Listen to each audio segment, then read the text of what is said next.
Hello, friends.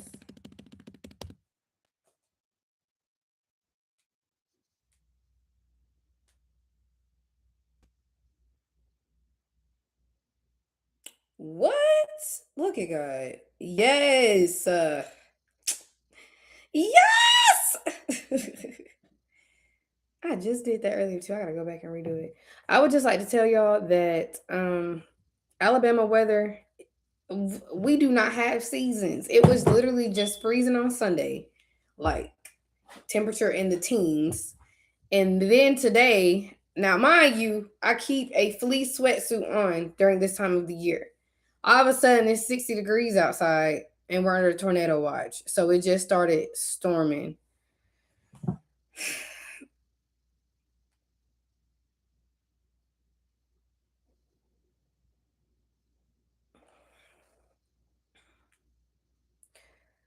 I'm going to be honest with y'all. I have been getting so much from the throne room.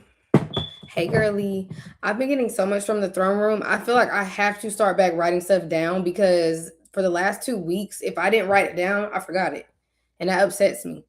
Now, it sometimes comes back later, but I've noticed that I need to start back writing stuff down because I literally cannot handle the honestly I can't handle it, but it's like I'm not back yet used to the frequency and the intensity of receiving the way that I do that we all know that I can. I'm like, y'all know how it was before. I've leveled up since then. I'm like, God, was you always talking to me this fast? No way. Was you always talking to me this much? But I won't be long. I'm gonna try not to be long. This has been on my heart all week. Confirmed per usual. It'll be more information, insight from the words that I've either typed or recorded this week. It's some I just straight up did not get to. But I do want to say this. I've been watching The Middle the last couple of days, and if you're ever sad, and I wasn't particularly sad, I just know that when I was, or when I just need like a pick me up, if you need a good laugh, watch The Middle. They are so funny for no reason. It's one of my favorite shows. Watch The Middle. Like sometimes my comfort show is The Nanny. Sometimes it's Phineas and Ferb. I've been binging Marvel lately because I feel like when I'm binging Marvel, God is talking to me about, like the leader that I am, how I'm showing up in the world with my unique anointing. Like all the characters have their own special, tools. And I need to write that down. That was another word I had. That wasn't even from Marvel, but when I said it, I remembered.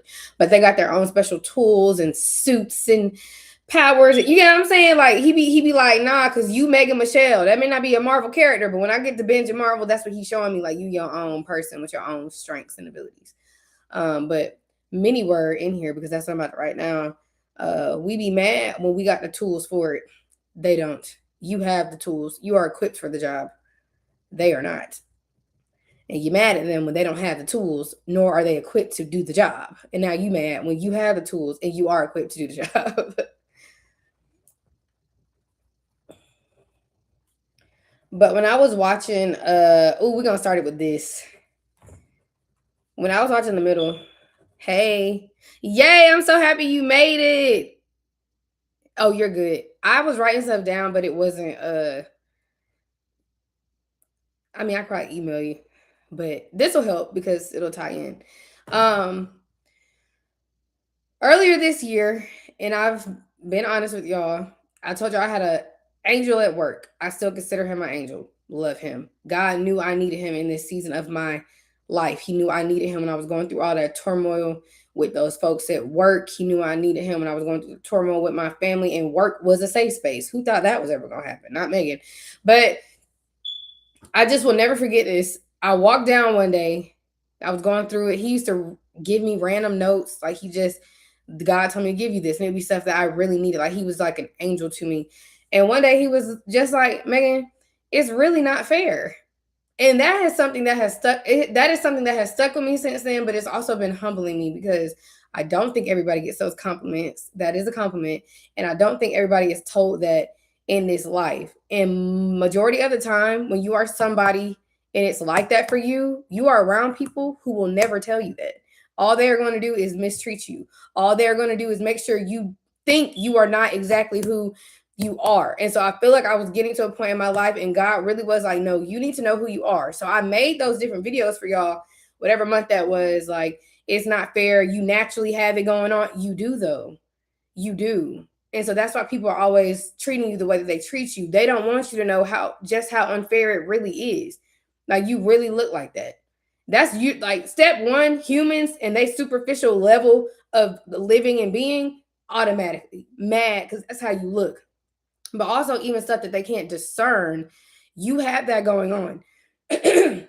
In my whole life, I wasn't even doing all this, so I got on here. My whole life, my mama has told me I was a triple threat. But me and her was talking the other day, and I was like, I think it's more than three things. She was like, it is. I was like, okay.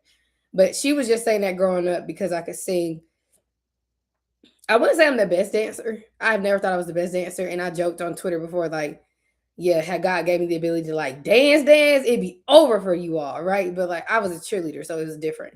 But I can sing, I can act, I can do, like, that's just entertainment, triple threat. But when you talk about like real life, real world, like, you just a threat, period. You look good, you think good, your heart is good. That's a triple threat right there, right? But what you do with that makes you even more threatening. And so he was just telling me like it's not fair, Megan. And I was like, Mr. James, stop. Like, I have a whole video about him, right? I was like, stop, don't be hyping me up, don't be gassing me up. He's like, it's really not fair though.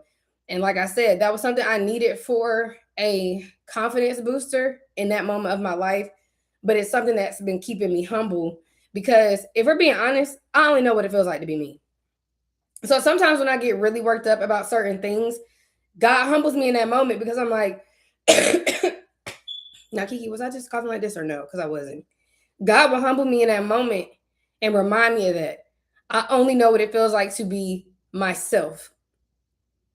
Now, I do think I'm humble. I don't think I just walk around just, and it took me a long time to just walk in the truth about who I was and actually play, like, not take advantage, but like play on my own strengths in my life. Like, if he gave it to me, use it. You know what I'm saying? It took me a long time to get to that point. And God just humbles me with that. I don't know what it feels like to not have this, to not have that, to want this, to wish I was this, to wish I was more. I don't feel like that.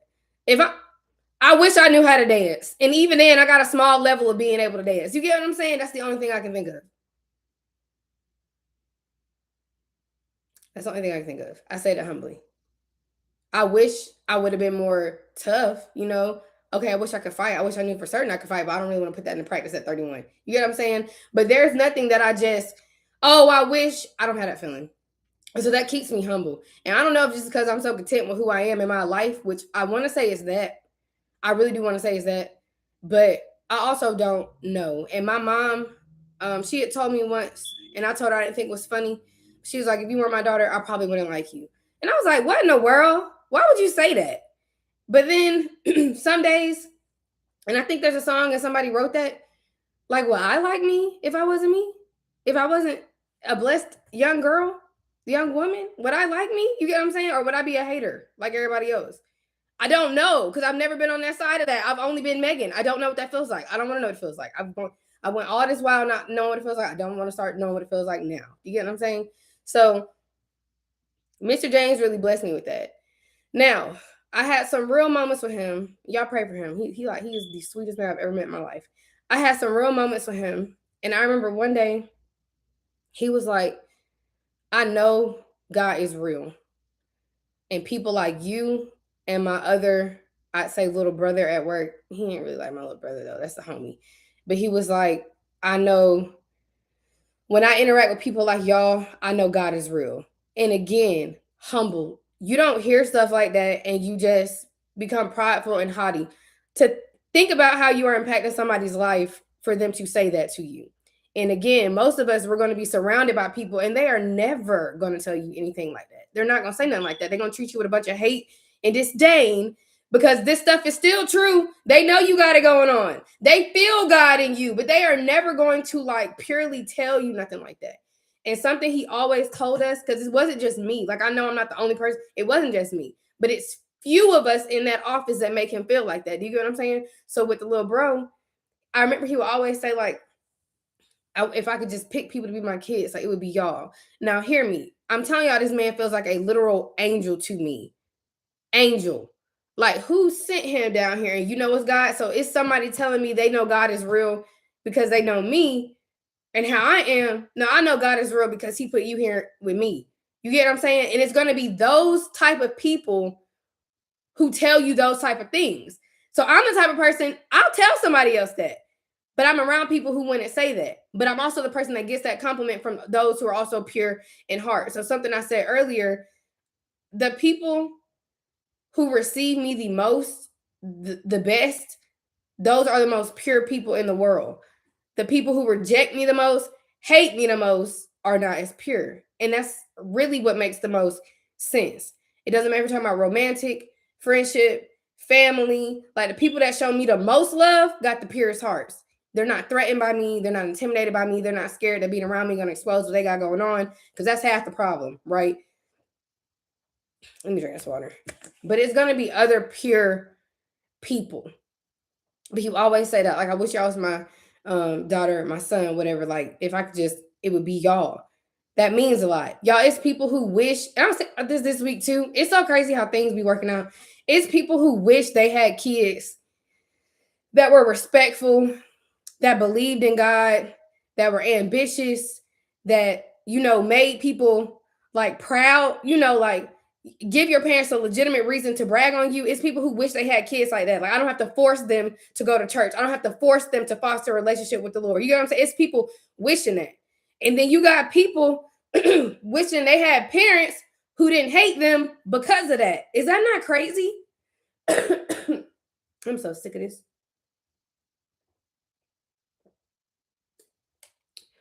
It's funny how life works. Earlier today, we were talking about how it's women and men, like the ones who always be getting married, having kids, they ain't got a motherly, wifey bond in their body, but they didn't have 20 kids. What is actually going on? And then the people that would be a great mother to others, they ain't had not one.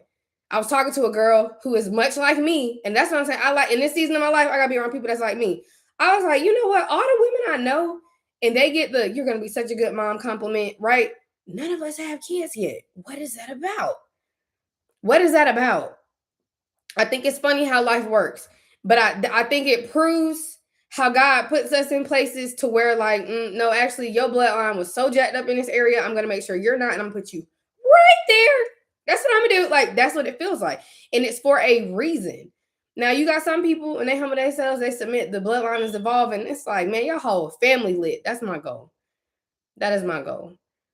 Now, I see family businesses and legacies and things like that. And I'm like, Lord, I hope me and my husband can continue and build for our family. Now, just because you see that cute family photos and all that, you don't know what's going on behind the scenes. I do know that much. You don't know what's going on behind the scenes. But I don't want just the image of a strong family legacy. I really want to build that. And I want the legacy to be firm on the Lord. But that's what we're doing. So just know that I don't feel like I attract people who are not like me. I assume y'all are lit. I tell y'all that. All my coaching clients, y'all are so pretty to me. I'm like, this only makes sense to me. Y'all are pretty and y'all are nice. And you work hard. You know what I'm saying? Like, this only makes sense to me. I should be attracting women that are like me. That makes sense to me. And then men who follow me, watch me, whatever, they should be the caliber of man that could handle that in a woman. But you get what I'm saying? Like, you can handle Proverbs 31 man because you're the type of man that can. You get what I'm saying? Men that ain't moving like that, they're not going to be attracted to anything over here on this channel. Baby, you can't handle this. Like, you can't. And all the romantic, I just laugh because I'm like, I was crying about stuff not working out. And it was never going to work out. Who I am right now at 31 versus who I was at 25. It was never going to work out. And I was crying about some stuff, but God knew he had other stuff in mind. And I'm like, this is literally crazy. So, on the middle, because this is how this started. There's this episode, and Brick is really like smart, but like inquisitive. He loves to read.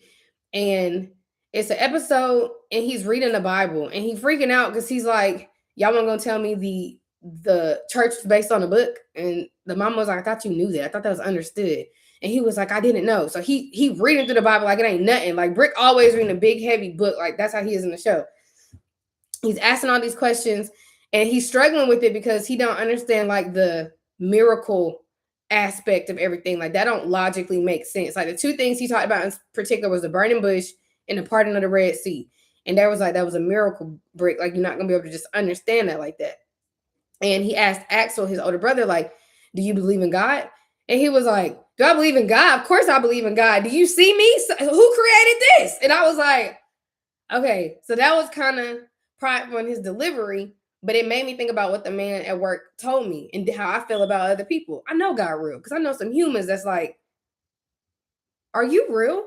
The love in your heart is real. That's really how you get down. That's really how you treat people. Like you show up this pure every day.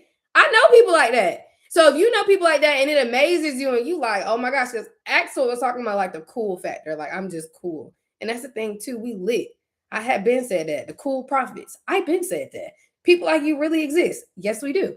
But it made me think about that. And so something else that happened on the show, and I feel like it was just driving home everything that God has been telling me because I titled this, I think I'm used to it now.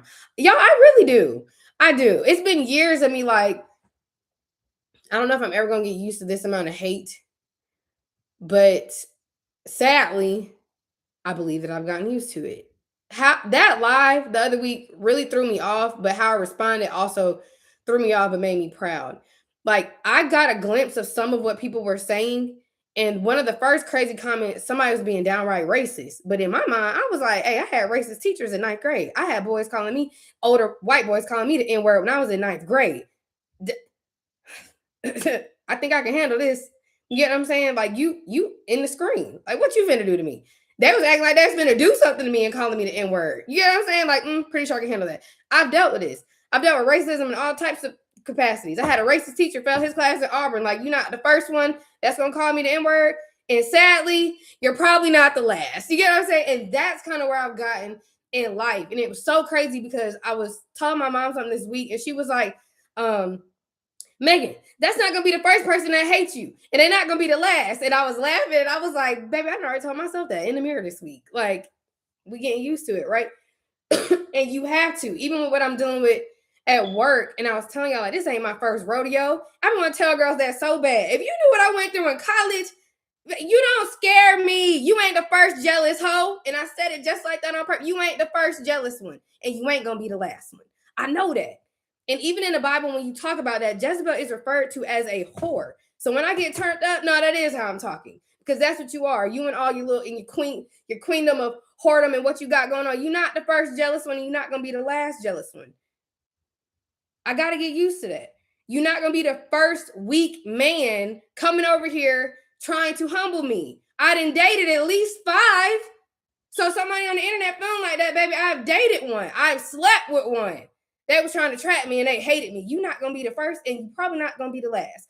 But I do hope that by the time I get married, it'll ease up some. But I'm like, honestly, I don't know.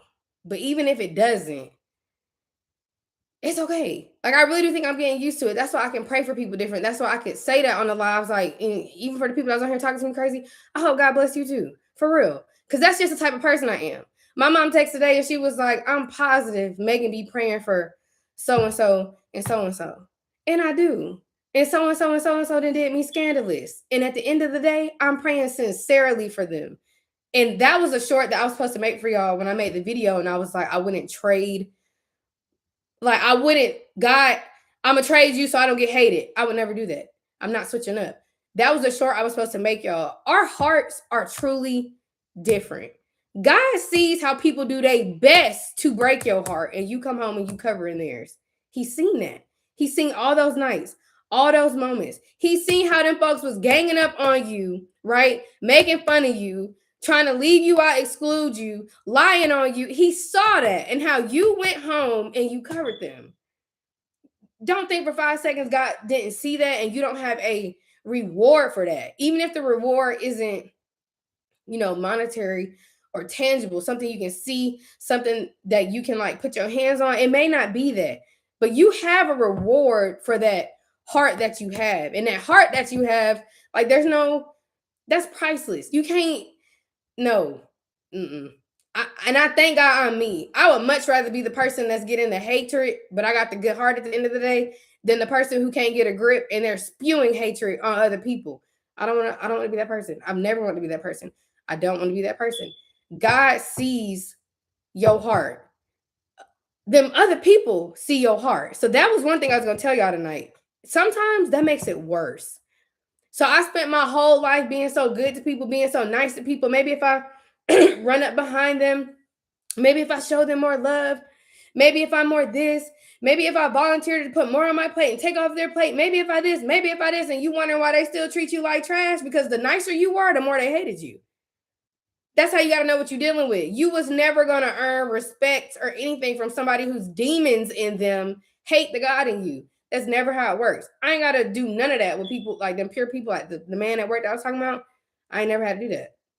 I just had to be myself on my worst days, on my best days, I'm throwing away today, Mr. James. I need to vent and get all this off my chest. I'm talking crazy. He looking like, man, you know, you can be like that. Yes, I can. You know what I'm saying? Still love me. Still thinks I'm pure. Still thinks I'm a gift to this world. So all that time I spent just trying to prove I'm such a good, I ain't proving nothing else. I can barely get that out. Because sometimes that makes it worse. So some people will do you scandalous. Like I was just saying, so-and-so and so-and-so did me this way. When they see how you respond to it, that can make them even more mad. So something else that happened on the middle. They stole the neighbor's car. Frankie bothers me on the middle because I love her, love the show, but she gets so caught up in comparing herself to that other family. And so she's not having a good quality of life or being able to enjoy her family and what they do have because she's so caught up in comparing it to their neighbors. And their oldest son, Axel, loves being with the neighbors. Like they live a different life than we do, mom. Like it's just understood. You know what I'm saying? So they steal the neighbor's car. They're supposed to just be watching it, putting it in the garage. They steal it. They're talking about how they ain't never had nothing nice. Like y'all have to understand what type of person you are. People get in your orbit, in your vicinity, in your proximity, and they feel that richness, that luxury of heaven. You could be living in a box and somebody gonna feel that. Like, have y'all ever seen them interviews and they be talking to like random homeless people and it's like, oh, homie is anointed. What is going on? How did you end up like this? You get what I'm saying? It don't matter your physical circumstances. People get near you and they feel that richness of heaven. I've said that twice. I probably need to write that down because I feel like he's trying to tell me something. They feel that. And they've never experienced that. And that's what happened in that episode. They kept saying like we never have anything nice. And by the end of the episode, when they see how they behaved, how they ruined what they stole from the other person, this is why we don't have anything nice. And it was such a good episode because it's like I'm really glad that they understood that and they realized that. Not only did you steal that from them, but you wanted to just see what it would feel like for a little while, and it just went to show you are not living in a way to where you deserve that niceness. You have not got to that point to where you even will receive that richness from heaven, right? So they did what they do. She said they were hecking it up. That's what they do because their last name is Heck. She was like, this is why we don't have nothing nice.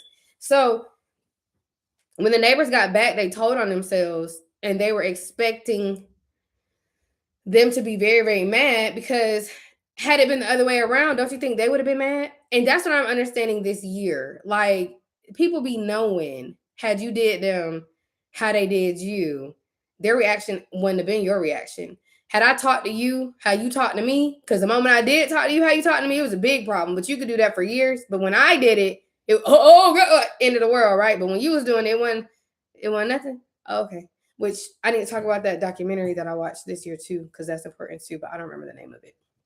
But I'll write that down so I don't forget. But they know that had they did what, or if you did what they did, it would have been a big, big problem. So they telling themselves, and the neighbors are laughing like, oh, it's okay. Like, y'all just saved us from fighting over who would have got the first scratch on the car. Because not only did they mess it up inside, but they scratched it on the outside. And the whole episode they was talking mess. Like, you still in a car, you driving a car, you ain't never had a car like this. And that represents your life. Remember that, your lifestyle. You talking all this mess, even while they're trying to put it back before the people get home. Like, all that please and thank you and how are you doing and laughing and smiling. It's people out here that's so miserable. I can't even get it out. They really don't believe it's people living like how we living. We do have manners. We do always be smiling. We do be happy even when we're going through storms. You get what I'm saying? Like, they think that's fake, because that would be very fake of them. They're miserable. They're not mannerable. You get what I'm saying? That's not how they get down. So they think how you living is fake, when really, no, this is really how I am. I'm rare. I'm one of them for real. I'm one of them for real. And you one of them for real. You know what I'm saying? So then at the end, Frankie is like, well, we wondered what was behind all that niceness. People will act like, it's so funny. Come on, Holy Spirit. People will act like your niceness is a mask. This is me. This is my default setting. This is me. Them the people that's like, I knew I was going to get you to show your true colors after they was provoking you for weeks and months on end, and you snap, and now they talking about some, that's your true colors. This isn't my true colors. You pushed me to this. Crazy. This is reactive abuse. They think your niceness, your genuine nature, your purity, your sincerity, they think that's a mask. No, baby, the only one walking around every day under a mask is you. You. It was never me. I don't get tired, because I'm the same everywhere I go. I might switch up my look, but I'm the same sweet, innocent, pure Megan. The same anointed Megan. It don't matter what I got going on. I'm that same Megan. You different. You pretending everywhere you go. You go to church, you got a mask on. You go to work, you got a mask on. You go out in public, you got a mask on. I don't have a mask on. This is really me. I live authentically. I live raw. This is real. So then Frankie found out. She was like, okay, so what's behind the niceness? It's fields of niceness. Right. And you thought that was a mask. You were just getting a taste of how genuine and pure and sweet I am. Then you screwed me over. You tried to snake me, and you realize how forgiving and loving and peaceful I am too. Now you even more mad, because you really see it wasn't a mask. It was even more love behind that. After you did me dirty. Now they extra mad. Now, Frankie and them went on to say we don't even deserve them as neighbors. Exactly. You don't know that you got people feeling like that. They know they don't deserve you. I'm not saying I'm God's gift to the world, because that's Jesus. I know I'm not that. But you were a blessing to your family, to your bloodline, and they treated you crazy. Them folks know they didn't deserve you. They know they didn't deserve you. People cannot handle that well. And I ain't gonna hold y'all. I don't really feel like I don't deserve the Lord. And in instances where people have had to forgive me for messing up and all that, that is how we should feel. Like, I don't deserve you. I feel that more so with kingdom spouse stuff. But really beyond that, I feel like I was planted in places where y'all did not deserve me. Maybe my new job, because I'm getting out of the toxic environments now. In the toxic environments, definitely don't feel like they deserve me. Let's put it that way. Then you get in other environments, and it's like, baby, I don't deserve them, but you're not wicked, and you're not in there plotting against them people. You just feel like they're so good to you. You don't understand why they're so good to you. Not I'm being here playing in y'all face, trying to destroy everything. Not that. It's totally different.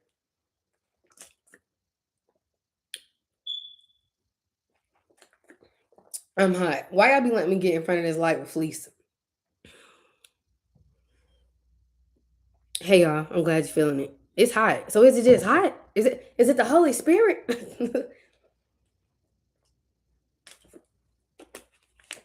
So the notes I took was, you being nice makes it worse.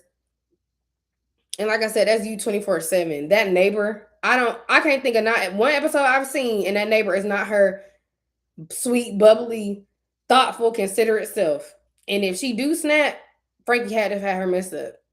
But I feel like a lot of instances where Frankie did have her messed up, she handled that with a lot of grace, a lot of patience, and a lot of love. And I feel like that's when you get to a place where you understand how you live and how you coming. Of course, you doing that. That's how you live. That's how you coming. Why would I do that? I don't live like that. That's not how I'm coming.